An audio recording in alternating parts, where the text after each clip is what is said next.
Hello and welcome to a slideshow on how Panama hats are made in Ecuador. My name is Kyle Robinson and I'm an online sales officer and export officer at our factory based in Cuenca, Ecuador. More information about the factory and the type of Panama hats that we sell can be found at barrancospanamahats.com. So in this slideshow, there's going to be three steps of how a Panama hat is made. First, it's on the coastline. This is number one. This is meeting the growers of Ecuador. The growers of Ecuador of the Paja Toquilla are along the coastline. This is a picture of a cooperative that is where the Paja Toquilla, the palm tree fiber, comes from. The Paja Toquilla, these forests of the palm tree plant, go all along the coast here. And so these are forests that are run by small entrepreneurs that have their own grow ops that they take out of the forest and pass on to the next entrepreneur that then strips the patokia fibers from the plant itself. So this map here is showing just, for example, with the mouse here, that I'm just showing you the highlighted area on the coastal regions of where Paja Toquilla is found. Once it comes out of the forest, it's usually the grower that has the cooperative. It comes out of the forest and it looks exactly like this. He's with a horse and he's gotten the raw paja toquilla number one here. Once he brings it out of the forest, this is Alon, a little village that's along the coast. He would then pass it on to the woman here in photo number two. He then sells it to her, and what she does is that she extracts the pahatokia fiber that what Panama hats are made out of and removes it from the plant. So what she's doing is she's using a many women use different techniques. Um, this here, she took some scissors apart and was stripping it as you can see in the zoom part here. So her job is to strip the paha fiber from the green plant and then throw out the green fiber that's not needed, just the inside part. Number three here is once it's been stripped and individualized by using the side of the scissors, it's then boiled for an amount of time. Once it's been boiled, she then will hang it up to dry. And depending on the weather, it'll probably take 2 or 3 days in the sun for it to completely dry. And for this whole one right here, this will get all packaged up, tied up, and it will be put on a truck. Most of the paja toquilla today, about 90% of it, gets into a truck. Puerto Viejo is the main distribution hub and goes onto a truck, more or less like this, or maybe bigger, and it makes a trek all the way up into the mountains, into Cuenca. And so the Andes go all the way from, well, north of Quito and then all the way down the center of Ecuador into Cuenca. So you have the coastline to the left, the Andes here in the center, and then to the right you have the Orient. So the reason why the Paja Toquilla goes such a huge distance, about the whole trek here in this brown line, is about 9 hours in total for a truck to get all the way up into Cuenca. It comes up to Cuenca because of its elevation. Its elevation is 2,560 meters up high. The average temperature in Cuenca is 58 Fahrenheit and 14 Celsius. Because of this, the weavers can weave all throughout the day. The weavers can weave all throughout the day because it's temperate. Where on the coast, it's very humid. Because it's so humid, their hands will sweat and they'll slip. So the weavers, generally it's the Fino weavers that are on the coastline, Monte Cristi. So they have to weave in the evening and early mornings to weave a Panama hat. Where in Cuenca, the standard Panama hat can just take 2 days. So that's the first state of the process. It's all about growing the pahatuki on the coastline and then bringing it up to Cuenca. Meeting the weavers of Ecuador is step two. This is where the pahatukia weavers, the cholas, the tejedores in Spanish, the weavers, is where they buy the raw material and start weaving the Panama hat. As you can see, walking around one of the small towns south of Cuenca, this is Sig Sig that we're just walking around. This was on a Sunday morning. And as you can see, they just went to the week. It's actually just Sundays. The market in the morning. It starts at about 6 in the morning and goes till about 11 in the morning. And here they're just walking around here, probably heading back to their own village, and they have enough paja toquilla for the rest of the week to start weaving Panama hats.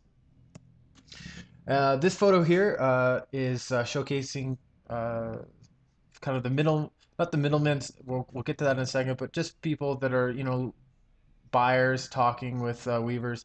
This boy is probably bringing in some hats that his mother wove, and he's passing them on to the middle person. This is what the market actually looks like. So when they bring the paja toquilla up into the mountains, the weavers, this is a second process, are inspecting the paja toquilla. The reason why they're inspecting it is because it's very important for when they're buying this paja toquilla for themselves to start weaving the hats. They got to make sure that the product that they're using is a quality fiber. Because again, this is a palm tree fiber. It's a natural organic plant. The fibers are all very different. Some of them are different colors, like greener than others. And so what happens by touching it and inspecting it, you'll see that some are better than others. And this is important because when they start weaving the Panama hat and they pass it on to the middle person to sell the hat, they either make money or they don't. So they got to make sure they get the best paja toquilla for when they start weaving a Panama hat.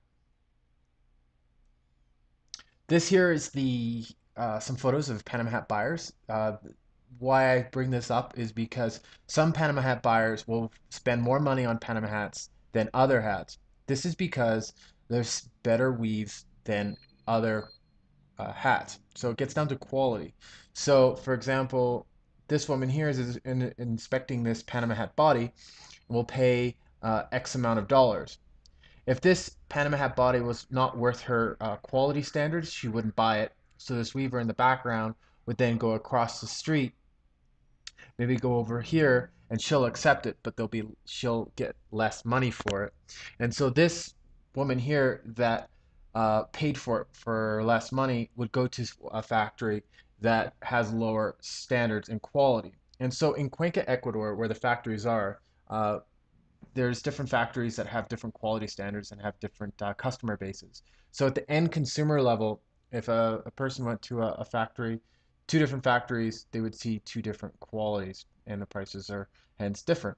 So the first grade, good quality hats will go to this buyer here, this middle person, and a lower quality, something that has a little few more mistakes or something would go to this buyer. So the market's very differentiated and a Panama hat is not always the same as another hat.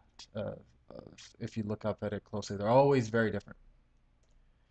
This is a local weaver that we're starting to work with now. Her name is Joanna, and she's 17 years old, and she's in college, or sorry, high school. And she, in the evenings, is weaving hats for the website for the factory. And more information about her and just a fabulous story. Her mom's a weaver as well, and she loves Panama hat weaving, and she does everything from, as you can see in the photo, ducks and flowers. She also does butterflies and other animals inside the crown of the hat. So on to the third process. The third process is finishing the Panama hat once it's been woven. This is a photo of our factory here. This is a photo early in the morning just before we opened up. And this is the last stage in how, again, we finish a Panama hat. And so what we do is in number one, you can see the Panama hat body. This is after the weaver has woven the Panama hat. What we need to do is in number two is take an iron. This is just an image pulled off Google Images. Number two is we got to iron the brim. Now, what this means is that separates the crown from the brim. It has that very distinct edge. So that step is very important. Uh, Number three is we take the scissors and we trim the brim. So we cut the excess paja toquilla. That's in number three. Number four here is desired. We color it, bleach it. In other words, if we have a wholesale order for 1,000 white hats here. Number four is that's us bleaching the hat. Number five is after it's been sit in the tanks for 2 or 3 days, depending on the color. It then has to sit out in the sun. So here is a few hats here that's on the second floor of the factory, sitting and drying out. Once they're dried, they then will come into the machines here at the final end. And this is not the every step that we do. This is just a very general uh, kind of in a nutshell of what happens in the factory, the major processes. But well, there, that's what it looks like at the very end. But on the FAQ page, we have a more detailed flow chart of what happens in the factory that we don't have time today in this video. So this has more of an accurate kind of what happens to Panama Hat in the factory. So anyway, thank you for watching. Hopefully this was an informative video for you to learn about a whole 3 stages of the process of that Panama Hat needs for it to be finished. Again, it's grown on the coast. It's then brought up to the mountains for the weavers. That's the second stage. And then the third stage, it comes into the factory and we have to cut it and clean it and finish it. And then you have a Panama Hat. If you have any questions, please reach us at broncospanamahats.com. And thank you for watching.